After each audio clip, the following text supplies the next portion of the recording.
way back in 2020, I did a couple of videos on my chronic illness story, and since then, lots of things have changed. So this is labelled my disability story, and that's because I didn't consider myself disabled up until maybe 6 months after I made those videos. This is the story of how I really came to terms with the idea of disability, using mobility aids, becoming comfortable with the idea that I'm disabled. Obviously, it still encompasses my chronic illness and how it has affected me over the last 3 years, but a key difference is you will see the word disabled a lot in this video and a lot on my social medias. And if you go back to those videos, I don't think I will have said the word disabled even once. I didn't identify with the word. Quite frankly, the word terrified me. So let's rewind to the end of the 3rd video. And then coronavirus happened, obviously. My university closed down. Currently I'm still waiting on result, so I've still got a way to go, so I don't know. I had gone home to quarantine because of COVID. This is where we left off. I was at my parents' house and we were quarantining, and that's when I started to do YouTube because I had that extra energy, extra time because of quarantine. So what has happened since then? Here are my notes. So after the quarantine lockdown, well, not after like the first wave, let's say, in September I moved from my parents' house to a house in Bath near my university with my friends. All of this stuff is after I started my YouTube channel and started doing Instagram, so a lot of these things you may have seen videos or posts about, so I will be putting them around for context. So moving in was amazing, and we got our first house, rented obviously. In terms of chronic illness and disability, I was doing really well. Lockdown had really helped me. My anxiety was very high, again because of COVID, but my physical health was very good, I would say. I still definitely had fatigue issues and pain issues and all the general symptoms, but they were a lot less severe than they have been since, spoiler. So because COVID happened, because lockdown had happened, because we moved to Bath, we were in a slightly reduced lockdown, but still a lockdown. I moved into the house, and then we were pretty much quarantining with only our housemates. So I'd moved from quarantining with my family to quarantining with my friends. And obviously that had a lot of differences in terms of looking after yourself and all of these factors. But it was a really fun time, and we got up to a lot of silly activities because we were all trapped in the house. We did lots of chaotic things. My birthday is in November, and for my birthday, I asked for a walking stick from my parents. I was terrified to ask them. I didn't know if it was going to be perceived as something silly or superfluous, something that I didn't need, and I was really scared to ask, but it's truly what I wanted for my birthday, so I did ask for it. As we know now, obviously I got a great response and they were on board and they supported me in getting the walking stick. This was a massive step. This, I think, was the step into this, like, I don't know, current era of using mobility aids, using the word disabled, gaining that comfort. I wasn't all the way there yet, and I'm still not sure I was using the word disabled, but getting the walking stick was a massive step. One of the main things, other than the physical balance and strength help that it did, it signaled to others that I was ill or disabled or whatever you want to call it. At this time I was in my head still calling it myself ill. So it signaled to other people that I was ill, and I loved that. I thought I was gonna hate that bit. I was terrified of that bit. I didn't want people to know. And if you skip back to my first video, when I first got ill for the first year or so, I didn't tell anyone, I didn't talk about it. So while I'd come a long way and I could talk about it with friends and I could talk to you on the internet, having strangers in public, people you just walk past or who just see you in the street or whatever, having them know was a big step in the right direction for me, and I was terrified and it felt awful, and I didn't want these strangers to know something about me that felt so private and difficult. But actually that made a huge difference because it gave me more confidence to ask for a chair. If I had to stand in a queue, this is pre-wheelchair, In order to go home for Christmas, the university had arranged everyone could get 2 COVID tests around 2 weeks apart before they went home to their families, you know, to reduce the risk of spreading any COVID and putting anyone's families in danger.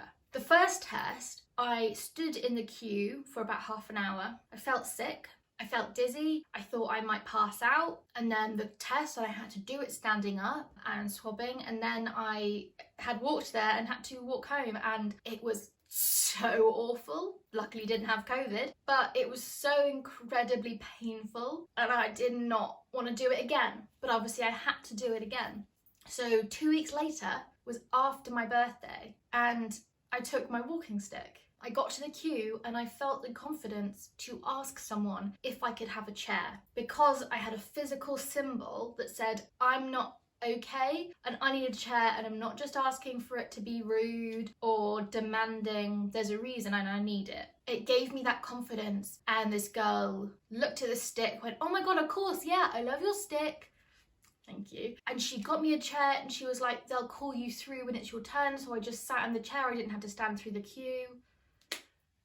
Well, what a revelation that is, being able to ask for a chair and not being terrified about the judgment or the rejection. And then when I went to do the test, they said, "Oh, do you want a chair to do the test?" And I was like, yeah, please don't make me stand up to do it again. So they brought me a chair into the little thing for that. And I was just like, what is going on? All this time I've been fighting against a system that does not care, basically. And I wouldn't say the system's great or cares a lot, but individuals do. And just that ounce of letting people know you need help gets you a lot more help. Funny that, but to me, the walking stick was a complete revelation. So after Christmas 2020, starting year 21, we came back to uni, and they had decided that they were going to put on some very limited in-person sessions, and they were 4 hours long. You would do one a week, 4 hours long. It would always be with the same people, always with the same tutor. I hated it. Hated it.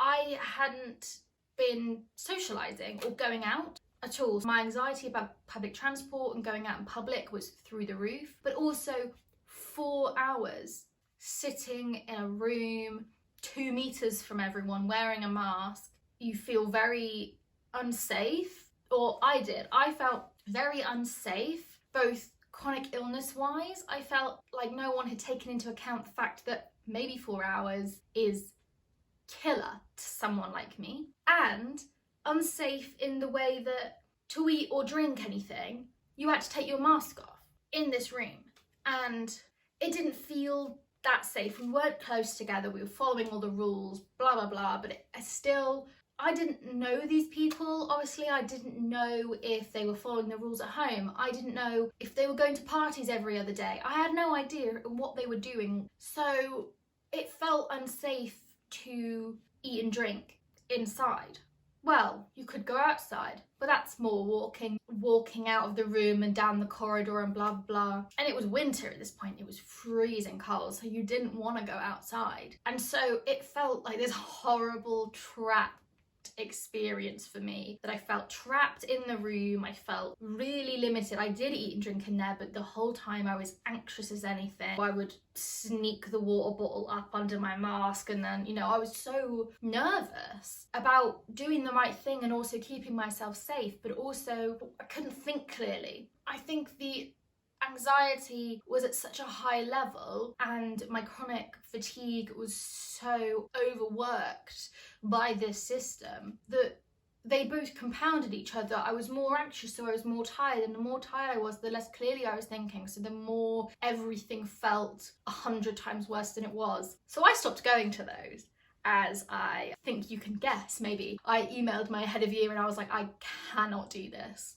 Please don't make me do this. I cannot do this. And he was like, oh, okay, just stop going. No, instead he said, oh, okay, just go for half or whatever. And I started doing that. And then over time I was like, no, I can't do it at all. And he was like, okay, don't go then. Oh my God. Something about university is that not all universities, and I think if you're looking to go to university, you need to be so careful about the university you pick, because Bath has been brilliant, but I've heard some very, very bad things about other universities. and how they treat mental health and physical health problems and how they basically don't care. So it's like, it really depends on the university. But Bath basically just said, okay, it's too hard, you can't do it, don't go. And actually I was able to do all the work online in the way that all the other subjects I was doing were being held online. So it was just this 4-hour block of 2 subjects that I stopped going to, and it made a lot of difference.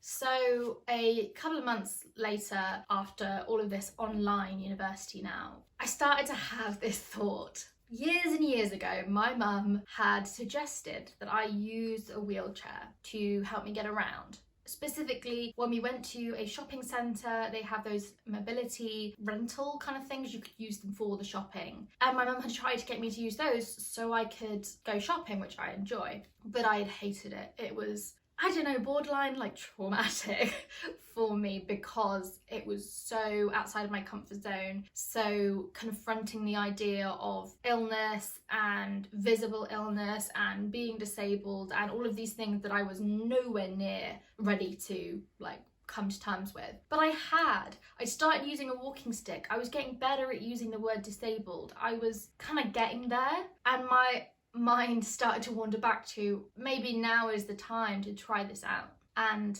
so I did. There's the video of the first time I tried it out, there's the video of the time I rented one for a week, and there's lots of crying, and there's lots of epiphanies and anxieties, and you know, they're quite all over the place because of how all over the place my emotions felt about using a wheelchair. But I tried them out and it was a great thing. And again, that helped with the visibility, so people knew I needed help, but it also helped with my internal confidence and how I felt more comfortable saying disabled, having people know, all of that kind of stuff. It was a big step and I think it really helped. When did I buy the wheelchair? I've not got that written on my notes. Haven't bought a wheelchair, have bought a wheelchair. Okay, yes, okay. So I was right. So that was all of my second year at university, very marred by COVID. But then let's move on to third year, also marred by COVID. But the first thing that happened, September of my third year, so this is 2021, I bought a wheelchair, which was a massive, massive step. It has helped me so much. It has completely changed the way I live my life, how I plan activities with friends, what I can say yes to. I will not stop raving about the benefits of using mobility aids. They just make so much of a difference when you're really struggling. So, third year should be the final year at university from my course. In the year we had to do educational unit, but we also had to do a research dissertation in the year. So I've started off, I was so excited about my dissertation. I was really excited about my lectures. They were in person for the first time since early 2020. And I was so excited. But unfortunately, it did not last because third year was so much. It was a combination of both third year being difficult just on its own and things being in person again. So having to get the bus from my house to campus multiple days a week.